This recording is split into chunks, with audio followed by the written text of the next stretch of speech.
안녕하세요. 오늘 저희가 좀 집중적으로 파헤쳐볼 주제는요. 바로 엔비디아의 중국 시정용 AI 칩 H20입니다. 이게 지금 상황이 꽤 복잡하게 돌아가고 있거든요. 네, 맞습니다. 미국 정부와의 문제도 있고, 가격 문제, 또 중국 내부의 반응까지 여러 가지가 얽혀 있죠. 그렇죠. 저희가 받은 자료들을 바탕으로 이 복잡한 상황의 핵심을 한번 깊이 들여다보겠습니다. 우선 제일 먼저 눈에 띄는 게 그 미국 정부랑 엔비디아 사이에 합의가 있었다는 거잖아요. H20 칩을 중국 본토에 팔 때 매출의 15%를 미국 정부에 내야 한다. 네, 이게 상당히 이례적인 조건이죠. 어떻게 보면 시장 진입 비용, 참가 비용이라고도 하던데요. 참가 비용이요? 네, 근데 이게 그냥 비용으로 끝나는 게 아니라 엔비디아가 이걸 결국엔 중국 고객들한테 넘길 거다 이런 분석이 많아요. 아, 고객에게 전가한다? 그럼 결국 칩 가격이 오르는 거겠네요. 그렇죠. 그래서 최대 18%까지 올릴 수 있다 이런 분석이 나오는 겁니다. 단순히 15%만 딱 메우는 게 아니라 자신들의 이익률까지 어느 정도 고려한 수치로 봐야겠죠. 18%면 꽤 큰 폭인데요. 근데 그렇게 가격을 올려도 엔비디아 자체의 이익률은 좀 떨어지지 않을까요? 그 15% 비용 때문에요? 아, 네, 맞습니다. 계산을 좀 해보면요. 월가에서는 엔비디아의 내년 전체 매출 총이익률을 한 71% 정도로 예상을 하거든요. 71%요? 네.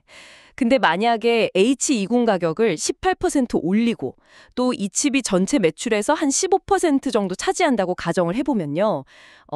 H20 자체의 이익률은 71%에서 한 60% 수준으로 떨어집니다. 아, 꽤 떨어지네요. 그렇죠. 회사 전체 이익률도 아주 약간 한 69.3% 정도로 소폭 하락할 수 있고요.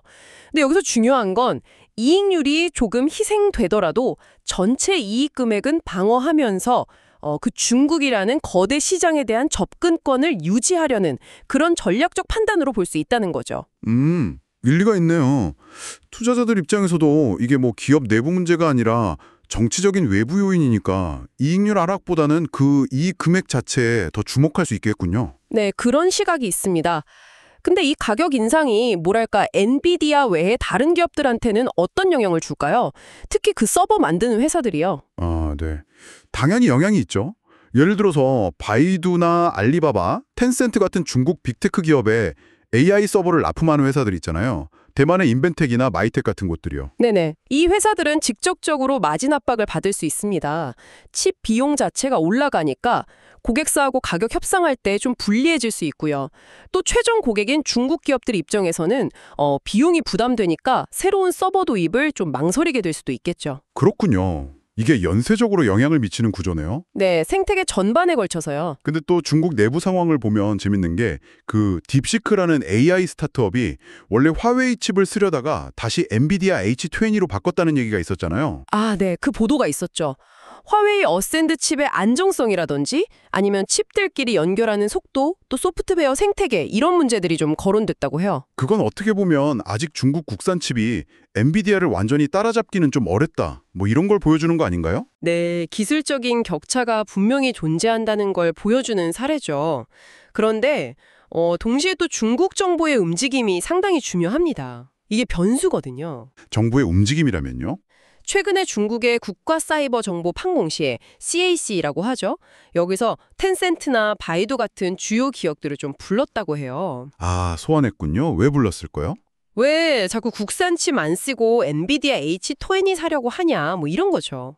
그리고 또 하나는 엔비디아가 미국 정부에 자료를 제출해야 할 수도 있는데 거기에 혹시 민감한 고객 정보가 포함될 수 있지 않냐 이런 우려를 표명했다고 합니다. 아, 데이터 안보 문제까지 거론하는군요. 직접적으로 구매를 중단하라고 하진 않았지만 이건 거의 압박인데요. 그렇죠. 국산 칩 사용하라는 압박이죠. 심지어는 엔비디아 칩에 무슨 보안 백도어가 있을 수 있다 이런 의혹까지 제기하면서 조사를 할 수도 있다 이런 이야기까지 나오고 있습니다. 이야, 이거 엔비디아 입장에서는 상당히 곤란하겠는데요. 가격을 올리기도 부담스러운데 이런 정치적, 안보적 압박까지 들어오면 H20 팬거라 쉽지 않을 것 같은데요. 네, 맞습니다. 이게 가격 문제와는 또 다른 차원의 도전이죠. 기술적으로는 아직 우위에 있을지 몰라도 중국 정부의 자국 기술 우선 정책이나 데이터 안보에 대한 걱정이 H20 수요에 상당한 영향을 미칠 수 있습니다. 엔비디아도 뭔가 해명을 하긴 했죠. 뭐 군사용이나 정부용이 아니다 이런 식으로요. 네, H20는 그런 용도가 아니고 중국은 이미 자체 칩으로 정부 수요를 충분히 감당할 수 있다. 뭐 이렇게 이야기하고는 있는데 글쎄요, 중국 당국의 의구심을 이걸로 완전히 해소하기는 좀 어려워 보입니다. 이런 복잡한 상황 속에서도 엔비디아가 H20보다 더 성능 좋은 차세대 칩, 가칭 B30A를 또 중국 시장용으로 개발 중이라는 소식이 들리는 건 참 아이러니하네요. 네, 그렇죠. 최신 블랙웰 아키텍처 기반이라고 하니까 성능은 훨씬 좋을 겁니다.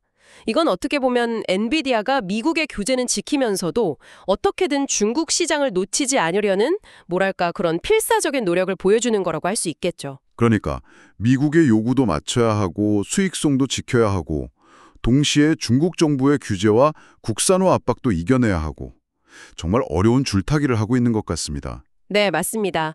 앞으로 엔비디아가 이 복잡한 관계 속에서 어떤 균형점을 찾아 나갈지, 그리고 또 이 전략이 글로벌 AI 반도체 경쟁 구도 전체에 어떤 영향을 미칠지, 이건 정말 계속해서 주목해봐야 할 중요한 문제입니다. 정말 그렇네요.